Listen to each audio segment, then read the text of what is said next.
Hello, everybody, and welcome back to another episode presented to you by Bollock Studios, where football nutmegs the nonsense. All right, joining us once again are the usuals, Shariff and Kuhan. All right, man, good to see you boys back. Boys, Arsenal finally has broken the deadlock after 22 long years. Woohoo! Finally, they are crowned champions of England, and what a season it has been for them. I really got to give credit when due. I mean, after, I know a bunch of bantering as well along the way. But of course, really credits to not just the squad, the manager, the backroom staff, and everyone that's involved, including the fans as well. Boys, let's get into it on Arsenal, being crowned champions. Shariff, let's kick it off, man. So Shariff, your feel on Arsenal winning the Premier League. Does this clearly show that Arsenal is now Europe's elite, sort of threat after winning the Premier League, in your opinion? Yes, for me definitely. I mean, they are always there for the last couple of years. I've been saying many times they just need to get over the line, just at least win one something, and then the trophies will come in, especially the Premier League, right? And for me, we spoke about who you prefer to win. I definitely say I don't care less, right? But I think from a footballing perspective, I believe it's always been Arsenal, right? They had been the pace setters. They had a little bit of a blip, right? And then they maintained that it was theirs to lose, to be really, really honest, right? Suddenly Man City were in there, I know, and I've been saying that this is always a one-horse race. Saying that as well, I guess also every champions, like Liverpool, we call it the Liverpool, you know, the Arsenal, with the Man United famous for the 12-man ref, right? I guess you definitely need certain of divine invention or war intervention, right? So I believe they got it this season. I know a lot of topics or maybe debate on certain decisions, but those also you need to go on your side to be champions, right? Not taking away, right, their credit. I mean, they've been consistent. They found a way to win games by not overplaying. Settle shop 1-0, 2-0, it's okay. They don't need to break the opponent, and they don't need to bully the opponent, right? Like how City or Liverpool does, right? They just play it easy, direct, and then close shop, right?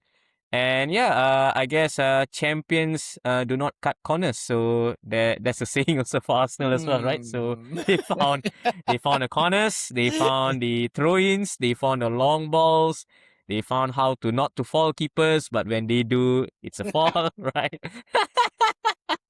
So I mean, everything is aligned, and I'm not happy, I will say, but from a footballing fan, I think it's a fair champion, and I guess so. Congratulations to Arsenal, congratulations to the fan, to the staff, Arteta especially. I'll just end it here. I've been saying many times, right? This is a template. This is how you build a football club, right?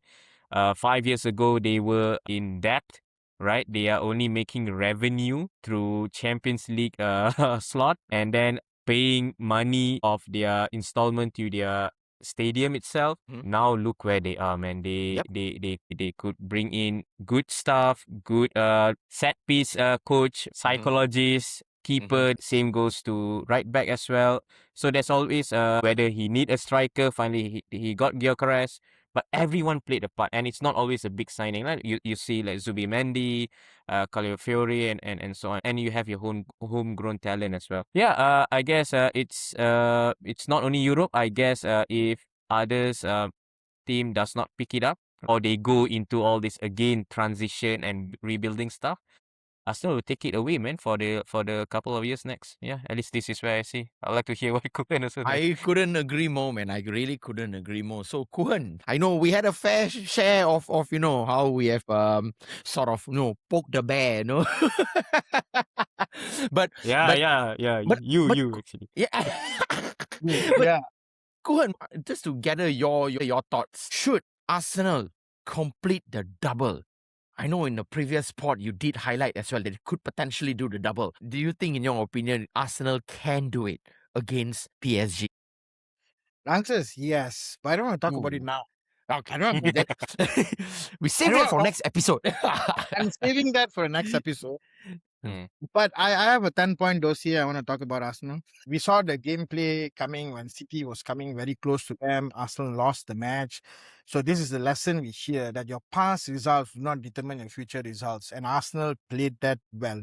They are now champions. There's no way this is going to change ever. I mean, you can see it all in Instagram how this thing is changing.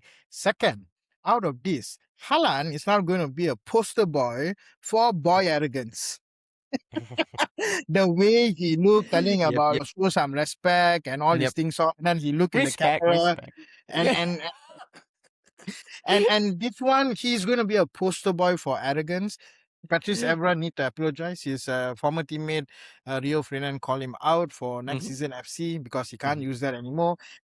And he's going to be a story because when Arsenal puts out a documentary how they won the Premier League title after 22 years, Patrice Evra is going to feature in that documentary. That that is point number 3. And then the City fan which dissed the water with the Yep, Arsenal logo there. Oh my yep. god. He is gonna be a meme for I don't know Oh how yeah. many Hey, seasons, man. that was the thumbnail, for the previous That- episode. there Yeah. you go. So now I mean, like, if you I don't know, he'll be well known. People will be looking at him and laughing at him and like, wow, this is like too soon, too soon. Um Number a 4. point which I want to raise up is that Arsenal won it ugly.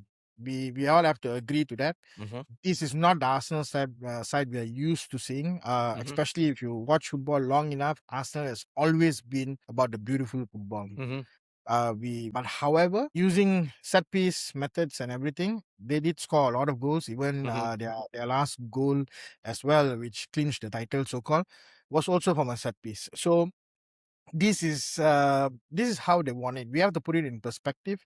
The football where this club were against with a very physical, Arsenal became the monster and they won the mm-hmm. league with that method. Okay, point number 6. Declan Rice is going to be the poster boy for not giving up. So if you remember, after the game against Man City, he was looking in camera and he's saying it's not done yet, it's not over yet. Wow, what a character, man. I mean, like, to be fair, City would have won the title if they didn't draw. In that sense, they win the next 2 games or something like that because the goal differences would have played it different. But Declan Rice, the belief he has, man, is amazing. And I really hope he starts for England and he plays for England as how he plays for Arsenal. The 7th thing, to the Liverpool fans, turns out Arteta has the same number of Premier League as Jurgen Klopp. So just another thing That's a good one. which I want to point out as well. Arsenal, there is this quote in football. They always say attackers or strikers win you matches, defender win you championships. But I think in Mm. our case, defenders are the one who won them matches and won them the championship as well. So that that could be a new quote actually. Defenders are the only one who can win you championship and win the matches as well.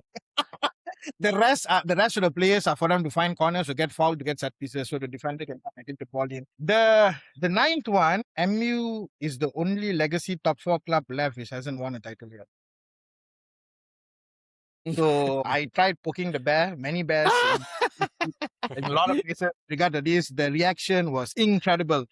But that's not the talking point. The last point, which is going to be significant for our next topic, Arsenal fans will be in the best place in the world. They won the title and possibly seeing their rival club Spurs goes down in one season as well. So as a fan, imagine how is that, man? Of course, that's actually a brilliant segue to the relegation topic. So before we get into the relegation, kudos to Arsenal for winning the English Premier League, and let's see if they can do the same and win the UEFA Champions League, against PSG very soon. So stick around to that episode as well. So speaking of the relegation battle between Spurs and West Ham, 2 points only separating them both, and of course respective teams have their own issues and all that stuff, right? From Spurs' problem from defensive instability to tactical inconsistencies, probably confidence as an overall collapsing? And from West Ham point of view, do I dare say aging core players?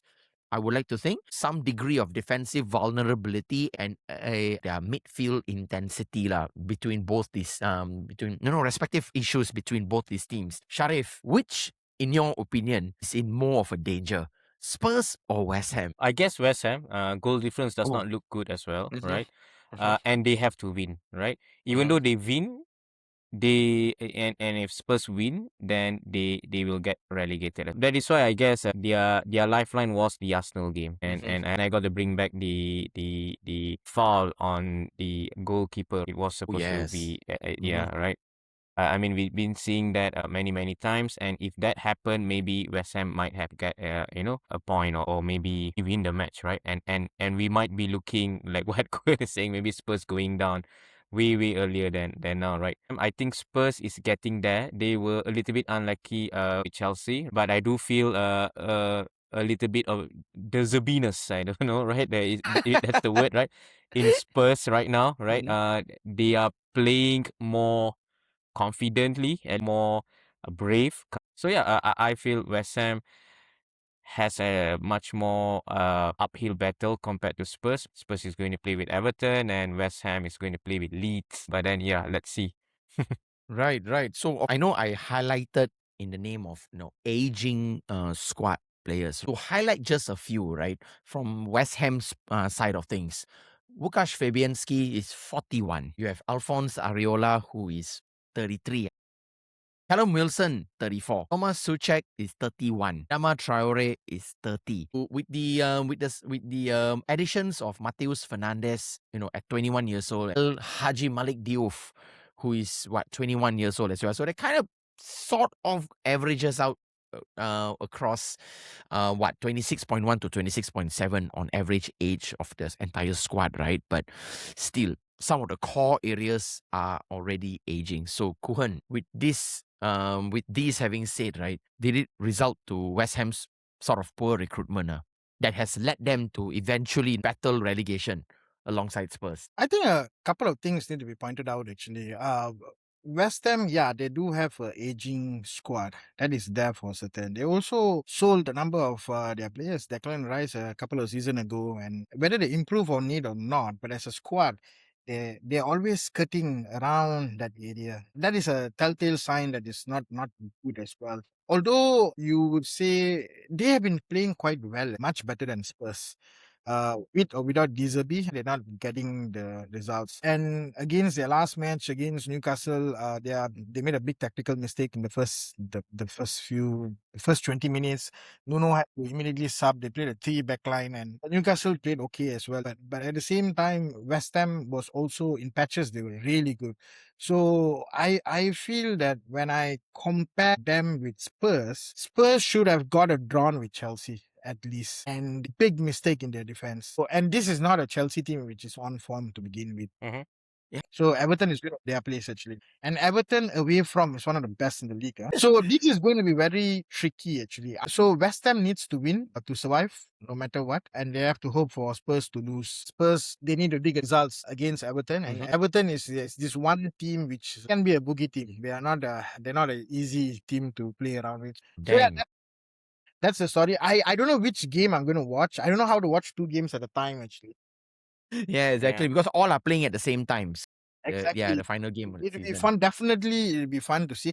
Personally, I want Spurs to go down. It's nice to see the big boys go down. It shows it You tells still something. stick to your guns, huh? I mean, hey, come on, man. I was the only one who was supporting Arsenal. Right? What?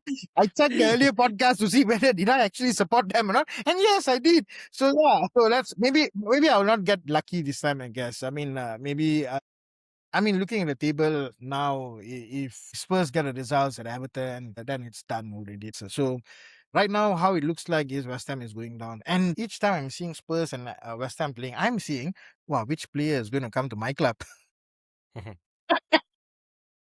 There is James Madison, Yep. there is Bowen, there is Somerville. There's so much of players, man. They have like so much of talent in the team. I So agree. I mean, and they could fit in each of them could go to different places. I'm really excited to see about the relegation. I agree. Yeah, me too, man. Likewise. And of course, speaking of the potential relegation, let's stay tuned to this coming weekend's final match of the season. And of course, speaking of relegation, we are also going to welcome the new teams into the Premier League. So we have Coventry City, managed by Frank Lampard, Kieran McKenna's Ipswich Town. And there's a final playoff spot as well. But speaking of all this, right, Sharif, you want to take us through on what has been going on with Southampton, man? Yeah, there's some fiasco that's been happening on some issues and all that stuff. Hey, take us through, man. Enlighten us and our viewers, man, on what's been happening and what have you uncovered. Yes, Matt. So you mentioned Middlesbrough, right? Yes. Right now at the moment as we speak on Saturday, right? We are seeing the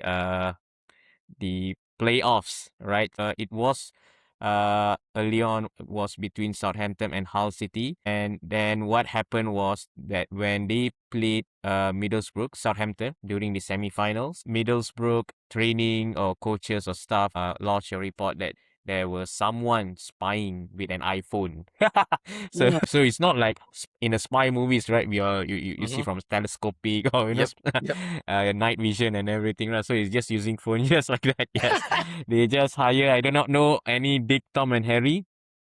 And when Middlesbrough brought this case up, and when the EFL who investigate this situation, they found out that they had done this not once during the playoffs in semi-final, Mhm. but throughout the championship campaign. And what more surprisingly Okay. is, Southampton plead guilty. So this is where it gets interesting. They are going to appeal Mhm. tomorrow, right? So maybe some Mhm. are asking, wait, you already plead guilty, why are you appealing? So this is Mhm. where they are appealing to where they felt the punishment of getting expelled from the playoff does not fit with the crimes. They felt that maybe they should get fined or an empty stadium, deduct points or something like that, right? But to just return them off, because to be fair, I mean, yes, you understand the trading, but you still got to perform in your semi-final match, right? So that's where they are coming from. Mhm. However, as we speak, Middlesbrough has came out a statement. They accept and they call back their players, so they don't release them for summer and everything. When I watch certain news clips, you seeing Middlesbrough players reporting for training, right? And no journalists or no reporters could able to speak to them. However, they are finding a way how do they get the ticket Mm. sell for Right. Middlesbrough fan. So it's a lot of mess now. Not only you have a new team playing in the semi-final, but Middlesbrough need to prepare a competitive team Right. within 3 to 4 days, and then to sell the tickets. And then how do EFL wants to handle those tickets that Southampton fans have sold as well, right? So I don't think so. The appeal will, because it looks like EFL or the executive board did Mhm. decide and put their hands down. So as we stand right now, they are being docked or they've been expelled from the final. They are Wow. also being deducted 4 points during for the Only. next. I mean the points is okay, but losing the final, man, Oh that's the yeah, biggest thing, exactly. lah. Yeah, Yeah, yeah. yeah, yeah. So, and I guess we also spoke this, right? This is a 200 million price tag.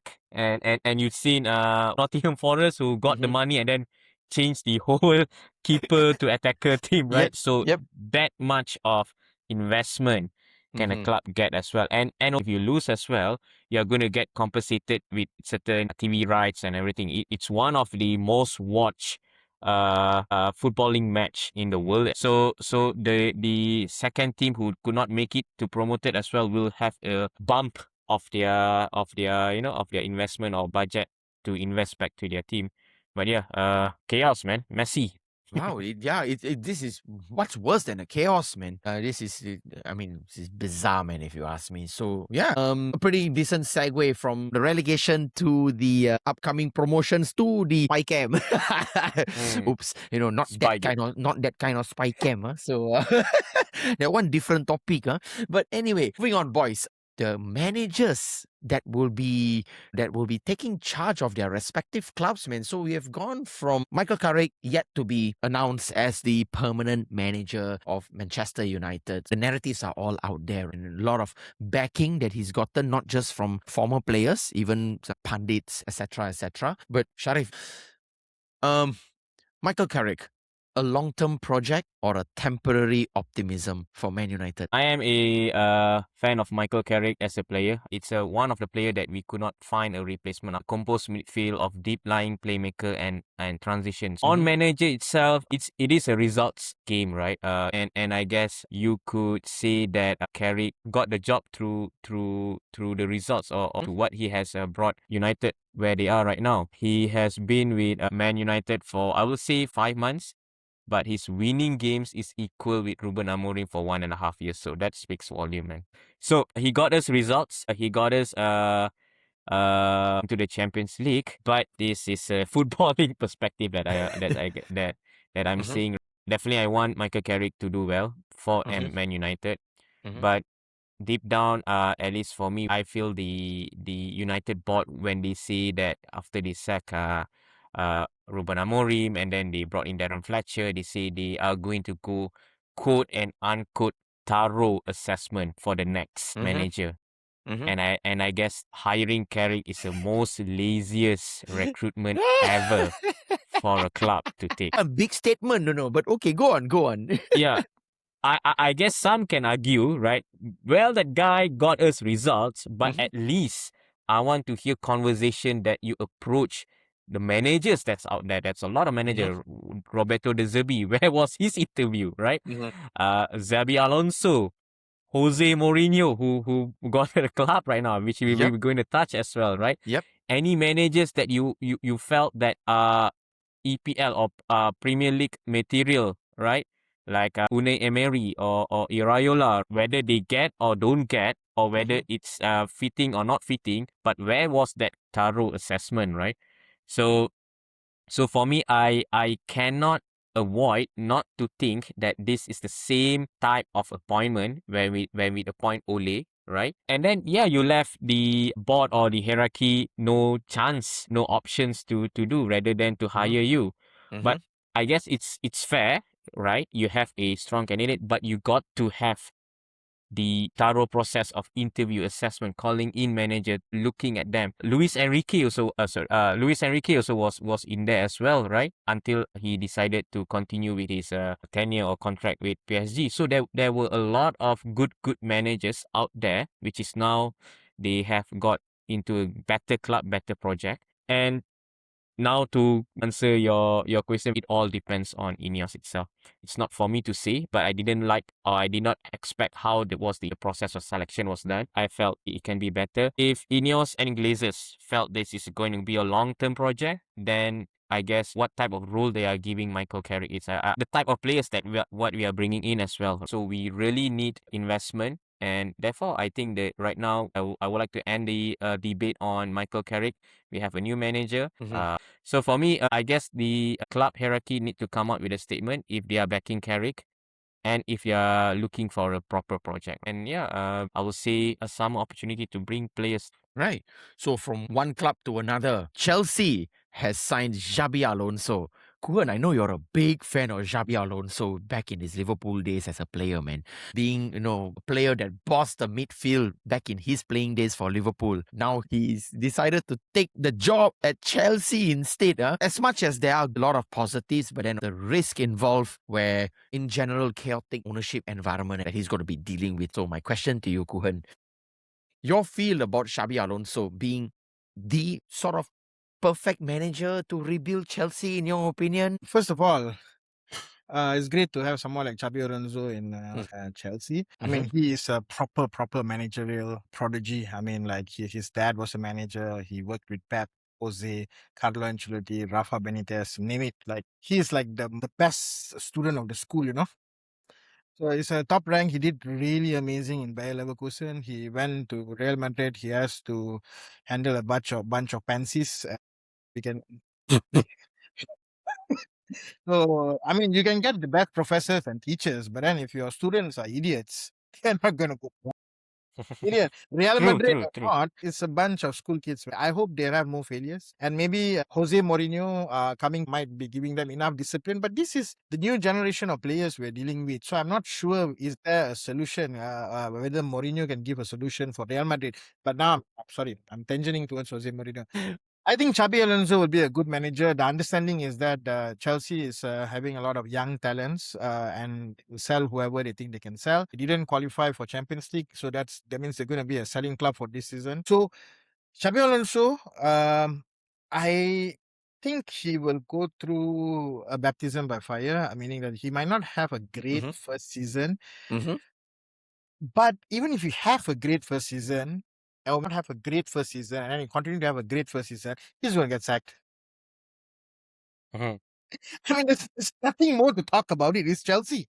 Yep. Chelsea Yep. tax manager. Mhm. It's their model, which worked for them. They won Champions League and titles with that method. I mean, we always argue that having a long-term manager, but Chelsea's model seemed to work until it doesn't, right?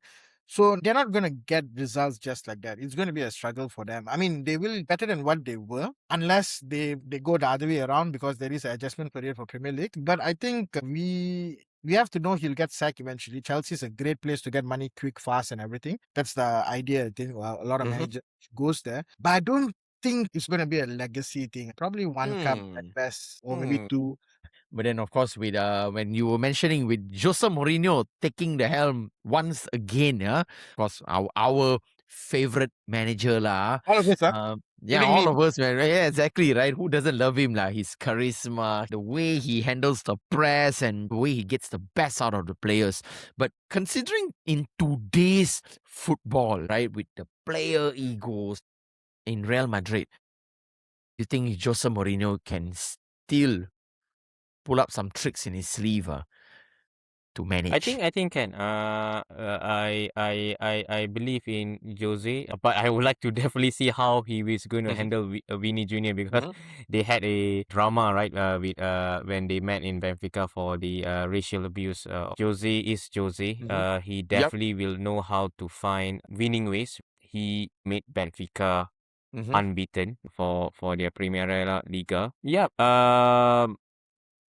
mhm, And one thing I think I like is that Florentino Perez found him, wants him, mhm, right? mhm. So manager like Unai Emery are being given the power to decide their transfer to their Yep. players who they want, like most of the European clubs do compared to the directive. And you have Mourinho not as a coach but also as a manager as well. So he will have the power, and I guess that's just seep in because you have your president who wants to re-elect himself. He came out very, very Mhm. different by not stepping down, by suddenly talking about his election, right? So Jose Mourinho is his project, and therefore this will also show a trust, and that's the message from the top. And I guess that's how the ultimatum, or Yep. if you can, Yep. if you want to play with Jose Mourinho, Mhm. then go ahead. Else, during the World Cup, yeah, ask your agent to Bye work bye. out for you or something like that. Yes, simple as Yeah, that. yeah, exactly, man. So Pep has announced his potential departure, subjected to leave at the end of this season, and potentially incoming manager would be Enzo Maresca. So until it's not done and dusted, we will wait until that happens. So let's wait for that when it's confirmed, announced, and we'll be covering more on those topics. But of course, special shout out to some of the current Premier League greats, right? So Bruno Fernandes achieving his 20 assists in a single season. He's level with Kevin De Bruyne and Thierry Henry. And with one more game left to play, maybe he could just beat. We don't know. But then, but of course, as much as praises are being highlighted, Roy Keane, who said otherwise, I don't know, Sharif, you. I just want to pick your opinion on this, lah. What do you think? I am really surprised that Roy Mhm, said that, and mhm. when I read the comments, it was a little bit I feel it's also harsh as well, right? Stick Stick to to football, football, yeah. yeah. But this is also how I, as a United fan, I'm not backing him up, but you need to understand the way he works, right? I remember the semi-final with Juventus. People always remember the Bayern Munich with Man United. But the defining game was with Juventus. Right? We were nowhere close to Juventus. We were losing the aggregate. We were losing the tie. And Roy Keane turned up. And during that game, after I think he scored, he got a yellow card. And guys, I mean, when you couldn't play for the final, your mental is elsewhere, man. We saw Gascoigne in the World Cup, where he couldn't play in the final, he dropped into tears and everything.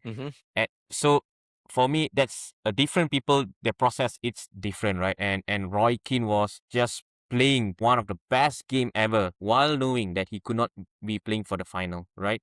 And they won. Roy Keane won the man of the match, right?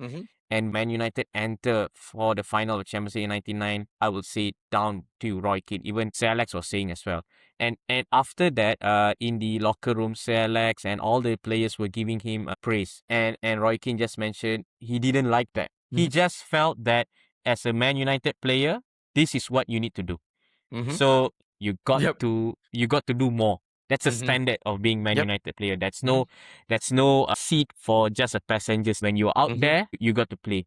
So I guess with what he's saying, he just felt that the game should be bigger than Bruno accolades was, right? Because he has been there. He has been there. I want the viewers and also the listeners as well. He has been there. And he did not like to be treated that way as well. Like, you are God, you were the one who won us the game. He did not like that, right? So for him, he felt that Bruno acting up where Mbuemo could not score and everything. But I guess it got a little bit out of context, at least for Roy. And as a fan, Matt, I felt that for the first time, I felt when Bruno got the assist, right? It felt very United way. Even Sean Alemans came to celebrate. Everyone came to celebrate. It felt like everyone was working for Bruno Fernandes. Let's give back to our captain. And I've been saying for the last 3 games, right? United will not come to their usual United way. So this is also why when you hire ex-players, they know the United way, right? And I guess the atmosphere and the positiveness is really there. And for me, it's a beautiful thing. And I think let's stick to that. Whether Bruno is thinking about himself or the players was thinking for Bruno, that's not us to judge. But for us, let's just enjoy the beautiful. For all 11 players, right?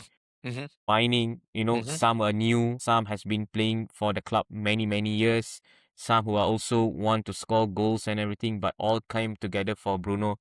That's for me, it's beautiful, and I leave it there, man. Right. Yeah, man. Well said, man. And of course, the ones who are bowing out, Casemiro, thank you for your service, man. And what a player he has been for the club. And with that, having said, another player that even I admire, Kieran Trippier, right? Perhaps you want to just take us through your view on Kieran Trippier and yeah, you tell us, man. So, there are a couple of players bowing out, right? There's also Mohamed Salah who's bowing out. We didn't mention him because we don't want to mention lah. We don't mention Itu Salah. There's too much. Itu you salah. Itu Salah tu. Trippier is our greatest signing ever, passing even Alan Shearer. Wow. Yeah. Okay. So the reason is because he is a La Liga champion. He was Diego Simeone's favorite player, starting 11. Diego Simeone didn't want him to leave, talked to him many times before coming to Newcastle. He is coming to a Newcastle which is 19th place at that time. He came for a very modest fee, 12 million, but then he was extremely transformative. He was the beginning part of Newcastle's transformative season. What we see the Newcastle now is totally unrecognizable before he came. So he's leaving the club, and we wish him the best, man. He's a Newcastle legend. Yeah, man. And with that having said, we have reached the end of the this show. I just want to add, he was also one of the target of Man United as well. So I understand where Kuhan is saying coming as well, right? Man United didn't got him. Actually, yeah. For the right back, yeah. And we got to have Diogo Dalot. This is when, huh? Before he signed for Newcastle, I think, right? Before he chose Newcastle over Man United. Yes. Yeah. This has happened in history before, so no big deal. Yeah. Yeah, speaking of players that the one that got away lah. One that got away. But yeah, it would have been a whole different thing, man. That was a proper profile right back, if you ask me. If for you ask United. me, yeah, I agree, man. After Valencia, yeah, we didn't have a right back. Correct. I think the next best after Valencia was I can agree, man. Kieran Trippier would have been a whole different thing, but well, we settled in with Diogo Dalot. Yeah. Yeah. So, oh man. So yeah, that having said, stick around to our upcoming episode where we will have an Arsenal special. So stay tuned to that. We will be gathering thoughts from a fellow Arsenal fan who will be taking us through on his feelings. Feelings and all the times where it came to a point until he did mention that he's taking a football break. He's going on a football detox because of this season and how Arsenal has been, right? So so stick around to the next episode where we'll invite a very good friend of ours, an Arsenal supporter, and he will take us through his entire feelings of the entire season, in fact. Yeah. And till then, this is me, Matt, your host, signing out alongside Shariff and Kuhan. Until the next episode, peace out. Cheers. Respect. Respect. Mikel Arteta. Arsenal. Arsenal.